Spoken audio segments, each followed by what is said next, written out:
ओम नमः शिवाय. हर हर महादेव. भगवान भोलेनाथांच्या कृपेने तुमच्या सर्व इच्छा मनोकामना पूर्ण हो. तर आज आहे सोमवती अमावस्या. तर मी तुम्हाला सोमवती अमावस्येची कथा सांगणार आहे. ही कथा ऐकल्यामुळे आपल्या घरामधील दुःख, दारिद्र्य, गरिबी दूर होते. तसेच भगवान भोलेनाथांचा आपल्याला आशीर्वाद प्राप्त होत असतो. त्यामुळे व्हिडिओ स्किप न करता शेवटपर्यंत जरूर बघा. चॅनलवरती नवीन असाल तर चॅनल लाईक करा आणि सबस्क्राईब देखील करा. तसेच कमेंटमध्ये ओम नमः शिवाय किंवा हर हर महादेव लिहायला विसरू नका, जेणेकरून आपल्याला देखील भगवान भोलेनाथांचा आशीर्वाद नक्कीच प्राप्त होईल. आटपाट नगर होतं. तिथं एक गरीब ब्राह्मण राहत होता. त्याला 7 मुलगे होते व 1 मुलगी होती. त्या ब्राह्मणाच्या बायकोचं नाव धन्वंतरी आणि मुलीचं नाव गुणवंती होतं. त्यांच्या घरी अशी चाल होती की आल्या ब्राह्मणाची पूजा करावी, सगळ्यांनी त्याला भिक्षा घालावी, नमस्कार करावा. पुढे एके दिवशी काय झालं, एक मोठा सूर्यासारखा तेजस्वी ब्राह्मण आला.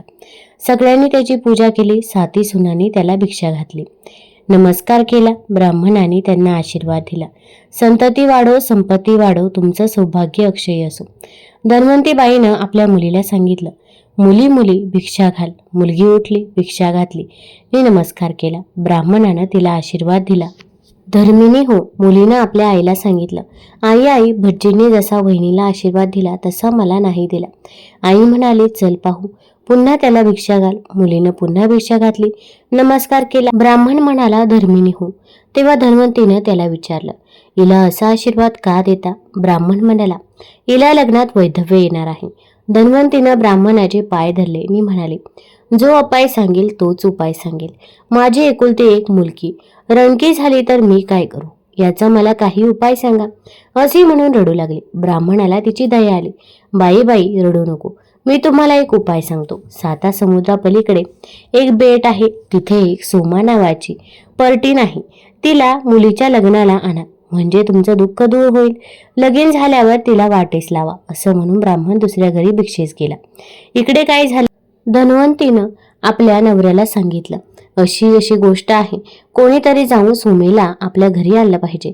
तेव्हा त्यानं आपल्या मुलांना जवळ बोलावलं.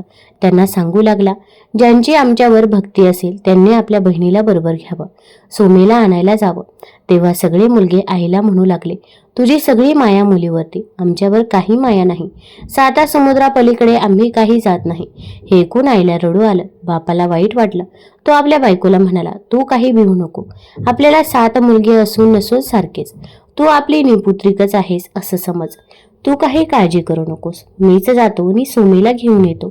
तेव्हा त्यातला धाकटा मुलगा होता. तो आपल्या बापाला म्हणाला, बाबा आम्ही 7 जण असून तुम्ही आपल्याला निपुत्रिक असं का म्हणून घेता? मी ताईला बरोबर घेऊन जातो. मी सोमेला घेऊन येतो. पुढे आई बापांना नमस्कार केला व ती आपली बहीण भावंड निघाली. जाता जाता समुद्र आला. वाऱ्याचा सोसाटा चालू लागला. समुद्राच्या लाटा येऊ लागल्या. पलीकडे कसं जावं हे सुचेना. जवळ काही खायला नाही, प्यायला नाही. सारं त्रिभुवन दिसू लागलं. परमेश्वराचं स्मरण केलं. देवा आता तूच ह्या संकटातून पार पाड, असा देवाचा धावा केला. तिथं एक वडाचं झाड होतं. त्याच्या खाली ती जाऊन बसली. सगळा दिवस उपास पडला. त्या झाडावर गरुड पक्षाचं घरटं होतं. त्यात त्या पक्ष्यांची पिल्लं होती. संध्याकाळ झाली. गरुड पक्षी घरी आले. पिल्लांना चारा देऊ लागले. पिल्लं काही चारा घेत ना. त्यांनी आपल्या आईबापांना सांगितलं, आपल्या घरी 2 पाहुणे आले आहेत. झाडाखाली उपाशी आहेत. त्यांना टाकून आम्ही जेवणार नाही. गरुड पक्षी खाली आले. ब्राह्मणाला पुसू लागले, तू असा चिंतेत का पडला आहेस? तुझं काय काम असेल ते आम्हाला सांग, आम्ही ते पार पाडू. तुझी चिंता दूर करू. उपाशी काही निजू नको. आम्ही तुला फळे देतो. ती थोडीशी तू खा, थोडीशी या मुलीला दे. ब्राह्मणाला आनंद झाला. त्यानं देवाचे आभार मानले. गरुड पक्ष्यांना आपला हेतू सांगितला. पक्षी म्हणाले, उद्या उजाडल्यावर तुम्हाला मी घेऊन जातो. सोमा पर्टिनीच्या दारी नेऊन सोडतो. मग बहीण भावांनी फळं खाली. रात्री आनंदाने झाडाखाली निजली. उजाडल्यावर पक्षी झाडाखाली आले. बहीण भावांना आपल्या पाठीवर बसवून सोमेच्या घराशी नेऊन सोडलं. पक्षी आपले चरायला गेले. पुढे बहीण भावंडांनी काय केलं, रोज पहाटेच उठावं, सोमा पर्टिनीचं अंगण झाडावं, शेण घेऊन सारवून ठेवावं. असं करता करता वर्ष निघून गेलं. एके दिवशी सोमेनं आपल्या मुलांना व सुनांना विचारलं, रोज सकाळी कोण उठतं, माझं अंगण कोण झाडतं, त्याच्यावर सारवण कोण घालतं? ही म्हणे मी नाही, ती म्हणे मी नाही. तेव्हा सोमेला आश्चर्य वाटलं. काही केल्या पत्ता लागेना. मग दुसऱ्या दिवशी जागत बसली. 3 प्रहर रात्र उलटून गेली. 4थ्या प्रहरी काय झालं? ब्राह्मणाची मुलगी अंगण झाडत आहे, तिचा भाऊ ते सारवतो आहे असं पाहिलं. सोमा परटीम पुढे आली. तिने विचारलं, मुलांनो, तुम्ही कोण आहात? त्यांनी सांगितलं, आम्ही ब्राह्मणाची मुलं आहोत. सोमा म्हणाली, तुम्ही ब्राह्मण, मी परटील. आमची नीट जा. तुम्ही आमचं अंगण का झाडता, का सारवता? आम्हाला पाप लागेल. ब्राह्मणाच्या हातून सेवा घ्यावी हा आमचा धर्म नाही. तेव्हा आमची सेवा का करता?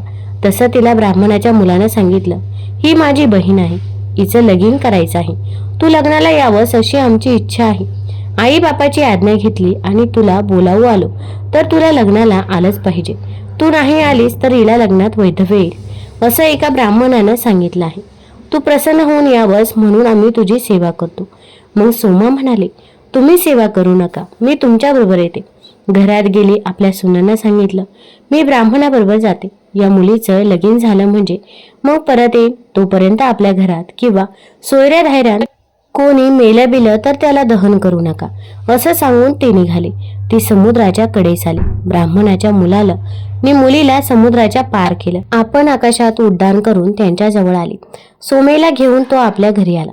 सर्वांना आनंद झाला. धन्वंतीनं पर्टिनीची पूजा केली. धाकटा भाऊ उज्जैनीस गेला. बहिणी जोगा नवरा पाहून आणला. सुमुहूर्तावर लग्न लावलं. वधूवरांवर अक्षता टाकल्या. तो एकाएकी काय झालं? नवऱ्या मुलाला मूर्छा आली. दाडकन भुईवर पडला. हलत नाही, बोलत नाही. सगळे लोक घाबरले. सोमेने जवळ येऊन पाहिलं. मुली घाबरू नको म्हणून धीर दिला. मी तुला सोमवतीचं पुण्य देतं, त्याने तुझा पती जिवंत होईल असं सांगितलं. मग सोमा उठली. हाती उदक घेतलं, संकल्प केला आणि आपलं पुण्य गुणवंतीला दिलं. तसा तिचा नवरा जिवंत झाला. सगळ्यांना आनंद झाला. पुढे लगीन झाल्यावर सोमा घरी यायला निघाली. इकडे सोमेच्या घरी काय झालं? पहिल्यानं तिचा मुलगा मेला, मागून नवरा मेला, त्याच्या मागून जावई मेला. इकडे सोमा आपल्या घरची वाट चालतेच आहे. वाटेनं तिला सोमवती अमावस्या पडली. त्या दिवशी काय झालं? एक म्हातारी बाई वाटेत भेटली. तिच्या डोईवर कापसाचा भारा होता. ती सोमेला म्हणाली, बाई माझ्या डोईवर भार झाला आहे, एवढा भार खाली उतर, आपण दोघी बरोबर जाऊ. सोमेनं तिला उत्तर दिलं, आज सोमवती अमावस्या आहे, मला नेम आहे, धर्म आहे, मला कापसाला शिवायचं नाही. पुढे जाता जाता काय झालं? एका नदीच्या काठी आले. तिथं पिंपळाचं झाड दिसलं. नदीचं स्नान केलं. श्री विष्णूंची पूजा केली. तिच्याजवळ काही नव्हतं म्हणून 108 वाळूचे खडे हाती घेतले आणि पिंपळाला प्रदक्षिणा घातल्या. त्या पुण्यानं काय झालं? तिच्या घरी तिचा मुलगा, नवरा, जावई सारे जिवंत झाले. सोमा आपल्या घरी आली. सुनांनी तिला विचारलं, सासूबाई, तुम्ही गेल्यावर घरातील सर्व माणसं मेली होती, ती आम्ही तशीच ठेवली होती आणि तुमची वाट पाहत बसलो होतो. तुम्ही यायच्या अगोदर ती जिवंत झाली. असा चमत्कार कशाने झाला? सोमा म्हणाली, मी आपलं सोमवतीचं पुण्य ब्राह्मणाच्या मुलीला दिलं, तिचा नवरा जिवंत केला, माझ्याजवळचं पुण्य खपलं, म्हणून इकडे असे अशुभ झालं. वाटेत मला सोमवती अमावस्या पडली. मी पुन्हा व्रत केलं, कापसाला शिवलं नाही, मुळ्याला शिवलं नाही, श्री विष्णूंची पूजा केली, पिंपळाला 108 प्रदक्षिणा घातल्या. त्या पुण्यानं घरातली माणसं जिवंत झाली. तुम्हीही या व्रताचं आचरण करा, म्हणजे तुम्हाला वैधव्य प्राप्त होणार नाही, संपत्ती संतती अक्षय राहील. तेव्हा सुनांनी विचारलं, हे व्रत कसं करावं? तशी ती म्हणाली, सोमवती अमावस्या आली म्हणजे सकाळी उठावं, स्नान करावं, मुक्यानं वस्त्र नेसावं, पिंपळाच्या पारावर जावं, श्री विष्णूंची पूजा करावी, श्रीमंतांनी हिरे माणिक घ्यावे, पोळी घ्यावी, सोन्या रुपयाची भांडी घ्यावी, गरिबांनी आपली तांब्या काशाची घ्यावी, चांगली चांगली फळपुष्प घ्यावी, जशी अनुकूल असतोल तशी घ्यावी, पण ही सगळी 108 मोजून घ्यावी. तितक्या प्रदक्षिणा घालाव्या आणि जे आपण घेतलं असेल ते सारं ब्राह्मणाला द्यावं, सवाशीण ब्राह्मणाला जेवू घालावं आणि आपण मुक्याने जेवावं. असं व्रत जी करेल तिला वैधव्य प्राप्त होणार नाही, इच्छित फळ प्राप्त होईल, संतती संपत्ती वाढेल. ही 60 उत्तराची कहाणी 5 उत्तरी सफल संपूर्ण हो. भगवान श्री शंकरांची कथा. सूत, शौनक इत्यादी ऋषींना श्रीया राजाची कथा सांगू लागली. एकदा नारद नारायण नारायण असा विनानाद करत कैलासावर गेले आणि शंकरांना म्हणाले, देवा, तुझे अनन्य भक्त मी आजवर पाहिले, परंतु कांतीनगरीतील राजा श्रिया हा तुझा भक्त एकमेव महान सत्यपालक आहे. तो अत्यंत सुशील, सात्विक, क्षमावंत, धीरगंभीर, श्रद्धाळू आहे. त्याने जे अन्न छत्र घातले आहे तेथे तो अतिथीला इच्छा भोजन देतो, असा त्याचा नियम आहे. त्याच्याकडे आलेला याचक विनमुख जात नाही. अशा प्रकारे नारदाच्या मुखातून राजा श्रियाची कीर्ती ऐकून शंकरांनी आपल्या भक्ताची परीक्षा घेण्याचे ठरवले. भिक्षुकाचा वेश घेऊन ते कांतीनगरीमध्ये राजा श्रियाच्या राजमहालाच्या द्वारावर उभे राहून ओरडू लागले, हे श्रिया, मी तुझ्या नावाची कीर्ती ऐकून आलो आहे. मी भुकेने तहानेने व्याकुळ झालो आहे. त्वरित इच्छा भोजन दे, नाहीतर शाप देऊन तुझे सत्व भंग करीन, असे अपशब्दही बोलू लागले. भिक्षुकांचे हाक ऐकून राजा श्रिया राणी चांगुना धावत आले. त्यांनी ब्राह्मणाला सन्मानपूर्वक नमस्कार केले, करून घरात आणले. उत्तम आसनावर बसवून विधीपूर्वक पूजा केली. हात जोडून ब्राह्मणाला राजा राणी म्हणाले, अतिथी मूर्ती, आपली इच्छा ते भोजन आपण विना संकोच मागावे. आम्ही आपली इच्छा पूर्ण करून तृप्त करू. तेव्हा अतिथी ब्राह्मण म्हणाला, राजा, मला नर मासाचे भोजन पाहिजे. तू राजा आहेस, अधिकार संपन्न असल्याने तुझ्या आज्ञेने तू विकत आणलेले चोरलेले मांस चालणार नाही. यावर राजा राणी यांनी आपल्या शरीरातील मांस शिजवून घालण्याची तयारी दाखवली. परंतु अतिथीने त्यालाही नकार देत म्हटले, तुम्ही अन्नछत्र चालवता, तुम्हाला भक्षण केले तर ते अन्नछत्र खंडित होईल व अतिथी धर्म नष्ट होईल. तुमचा 5 वर्षाचा चिलया नावाचा मुलगा, तो सद्गुणी पवित्र बालस्वरूप आहे. त्याच्या मांसाचे इच्छा भोजन मला पाहिजे. हे ऐकून राजा राणीला आश्चर्य त्याचबरोबर दुःख झाले. तरी ते धैर्याने म्हणाले, ठीक आहे, आपल्या इच्छेनुसार आम्ही आमचा पुत्र आपल्याला अर्पण करत आहोत. आपण त्याला घेऊन जावे. तेव्हा अतिथी क्रोधाने म्हणाला, राजा, मी काय वाघ, सिंह, क्रूर पशु आहे, तेव्हा तुमच्या मुलाचे कच्चे मांस खाऊ? मनात उद्रेक, माया, मोह न धरता ते नरमांस मला शिजवून वाढा. नसेल तर मी चाललो. राजा राणीने ठीक आहे म्हणून अतिथीची क्षमा मागितली आणि आपल्या पुत्राचे मांस शिजवून भोजन देण्याची तयारी दाखवली. चांगुनेने अंतकरण कठोर करून आपल्या बाळाला हाक मारली. चिल्या मित्राबरोबर अंगणात खेळत होता. आईची हाक ऐकून तो पळतच घरात आला. त्याने अतिथीला माता पित्याला नमस्कार केला आणि म्हणाली, आई, काय आज्ञा आहे? चांगुनीने त्याला जवळ घेतले व म्हणाली, बाळा, हे अतिथी तुझ्या मांसाचे भोजन मागत आहे. यावर प्रसन्नपूर्वक हसून चिल्या म्हणाला, आई, माझे भाग्य थोर आहे की माझे शरीर शिवार्पण केले समज. माझ्या मांस भोजनाने अतिथी तृप्त झाला तर कैलासनाथ संतुष्ट होतील असे समज. मग आईने मुलाला धैर्याने माया बाजूला ठेवून स्वयंपाकघरात नेले. पोटाशी धरले. तिच्या डोळ्यातील अश्रू बघून बाळ म्हणाला, आई, मी तुझ्यापासून वेगळा होणार नाही. पुन्हा तुझ्या उदरातून जन्म घे. मन कठोर करून बंद डोळ्याने राणीने पुत्राचे शस्त्राने मस्तक धडावेगळे केले. पुत्र नाही अशी खंत वाटू नये म्हणून मस्तक बाजूला ठेवले.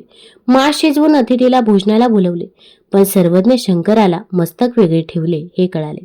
तो अतिथी पाण्यावरून उठून चालू लागला. श्रिया राजा, चांगुना राणी, महात्मन, काय झाले?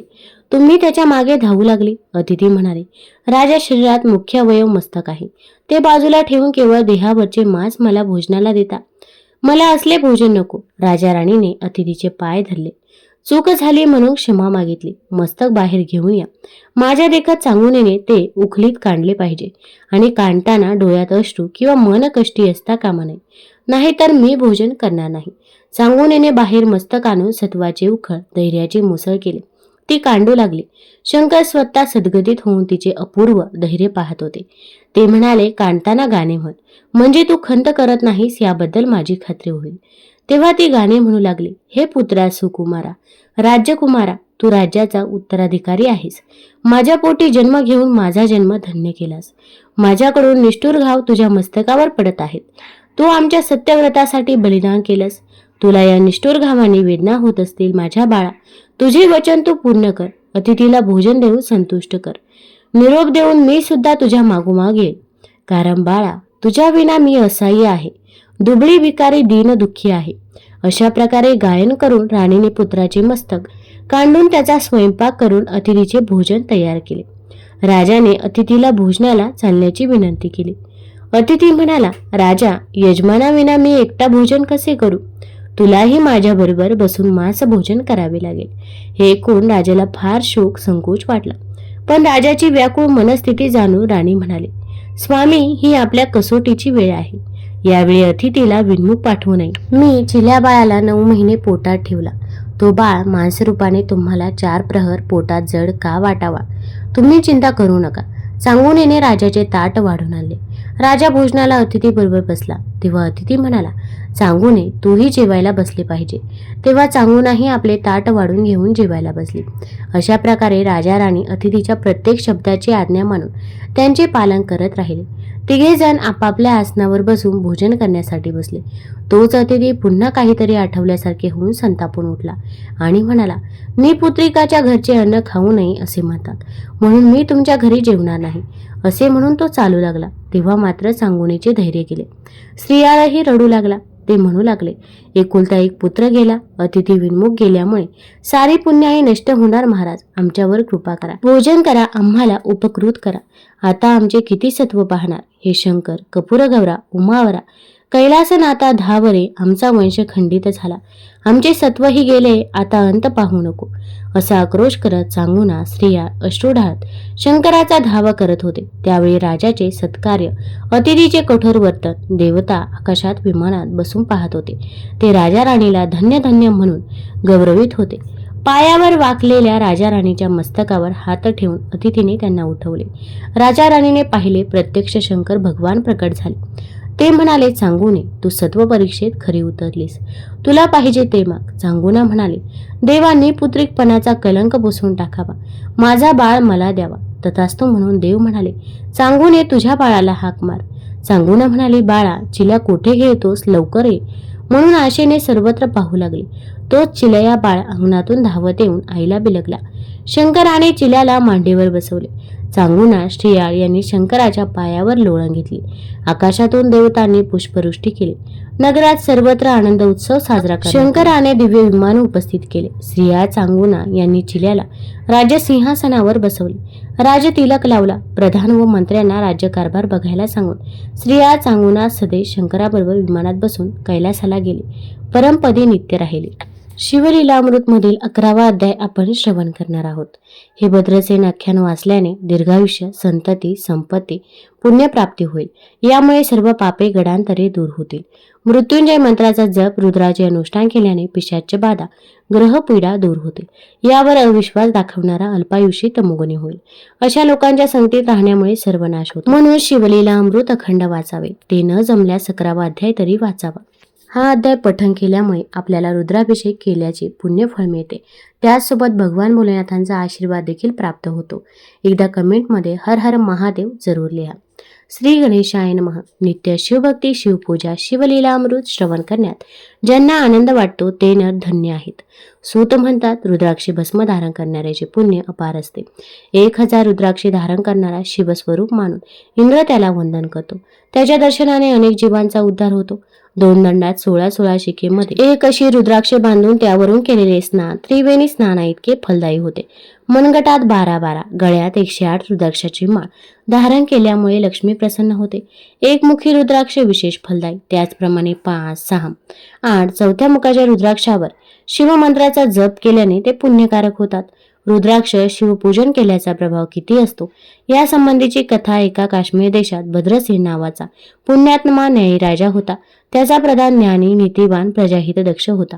प्रजा राजाची स्तुती करत होती. सुंदर पतिव्रता पत्नी, विद्वान व गुणी मुलगा, कृपाळू सर्वज्ञ गुरु, हुशार आज्ञाकारी गुरुभक्त शिष्य, विद्वान वक्ता, मननशील श्रोता, आरोग्य संपन्न दानशूर दाता हे सर्व पूर्वजन्मातील पुण्याईने प्राप्त होतात. पुत्रप्राप्तीसाठी राजा भद्रसेन आणि मंत्री यांनी पुष्कळ अनुष्ठाने व्रते केली. तेव्हा त्या दोघांना एक पुत्र झाला. राजाचा मुलगा सुधर्मा, प्रधानाचा मुलगा तारक, दोघेही जन्मापासून शिवभक्त होते.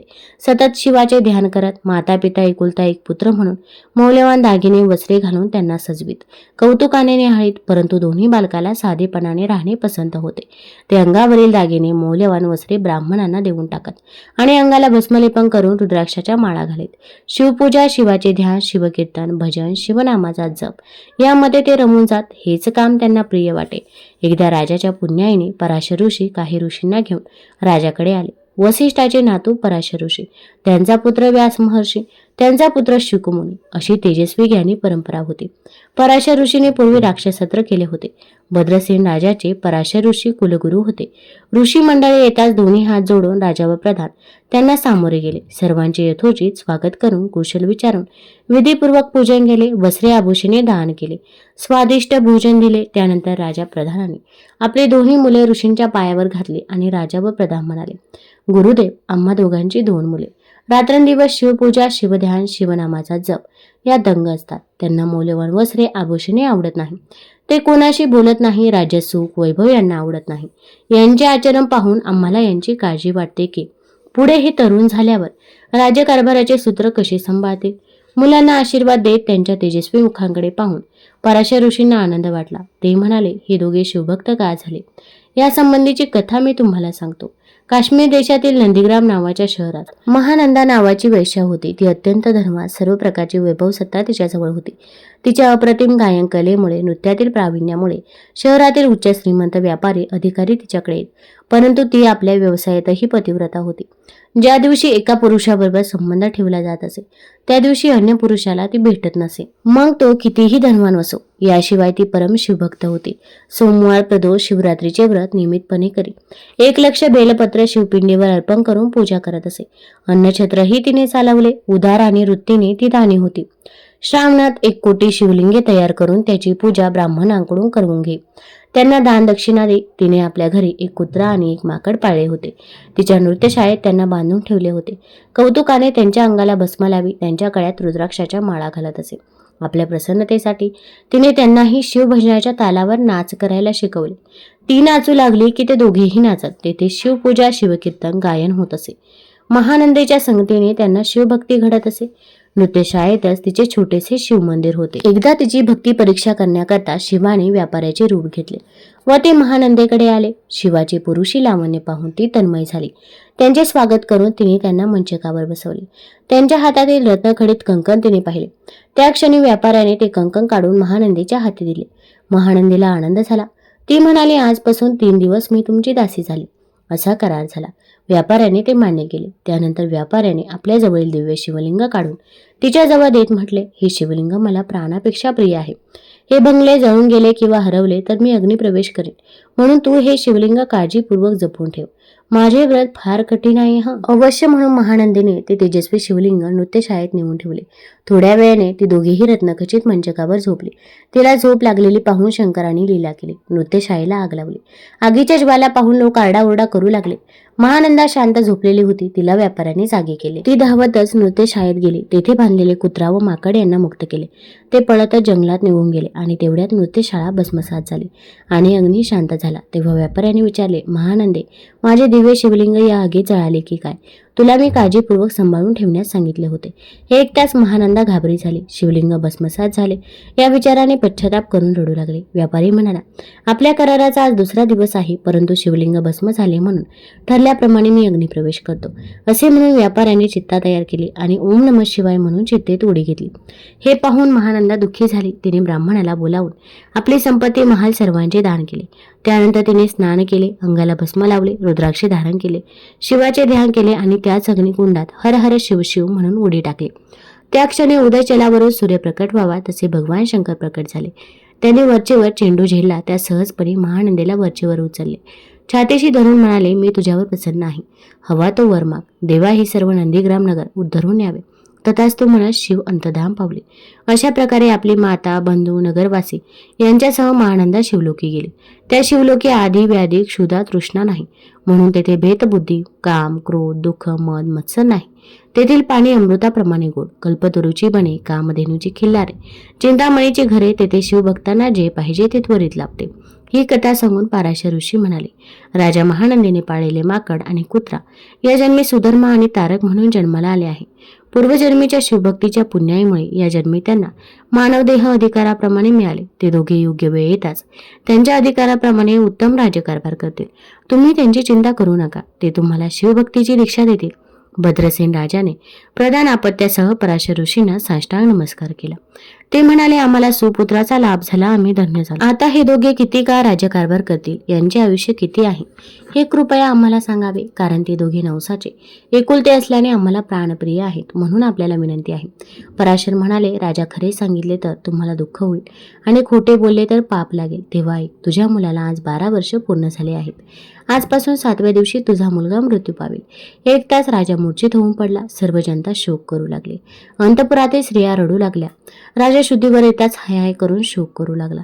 तेव्हा पराशर ऋषींनी त्याला सावध करून धीर देत म्हटले, राजा, मी काय सांगतो ते जेव्हा सर्व चराचर केवळ ब्रह्ममय होते तेव्हा अहब्रह्म असे स्फुरण होऊन महत् नावाचे तत्व मायेने उत्पन्न झाले. सत्व, रज, तम हे त्रिविध अहंकार शिवाच्या इच्छेने घडून आले. शिवाने सत्वापासून विष्णू, रजापासून विधाता, तमोगुणांपासून सर्व विनाश करणाऱ्या रुद्राला निर्माण केले.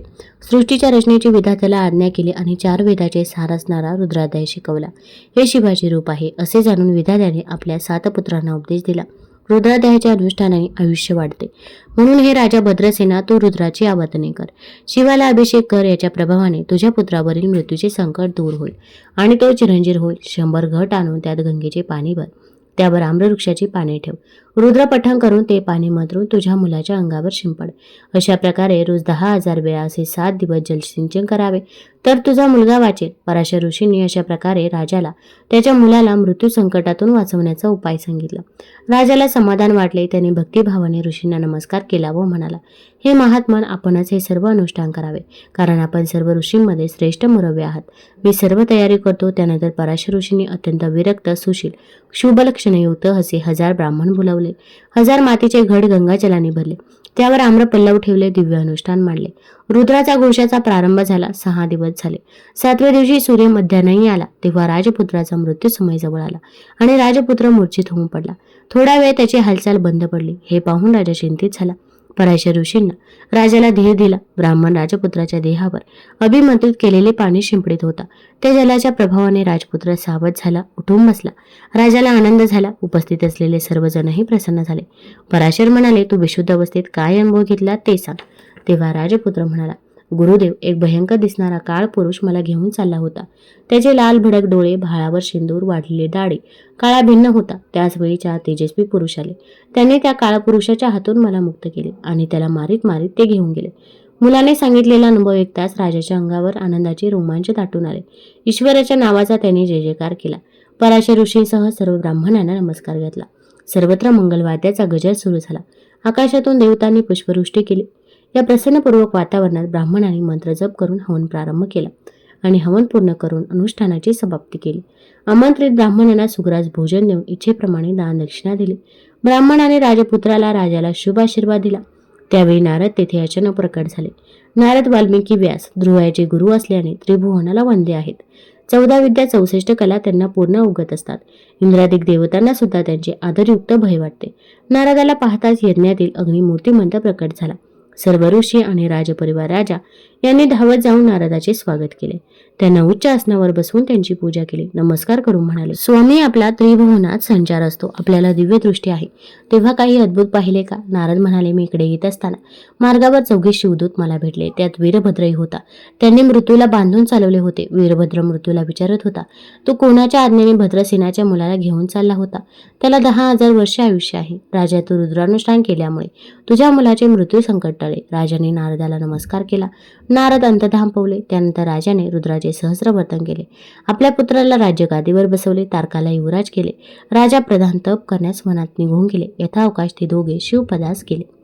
तुम्हाला जर या कथा आवडल्या असतील तर चॅनल लाईक करा, सबस्क्राईब करा, कमेंटमध्ये हर हर महादेव जरूर लिहा. धन्यवाद.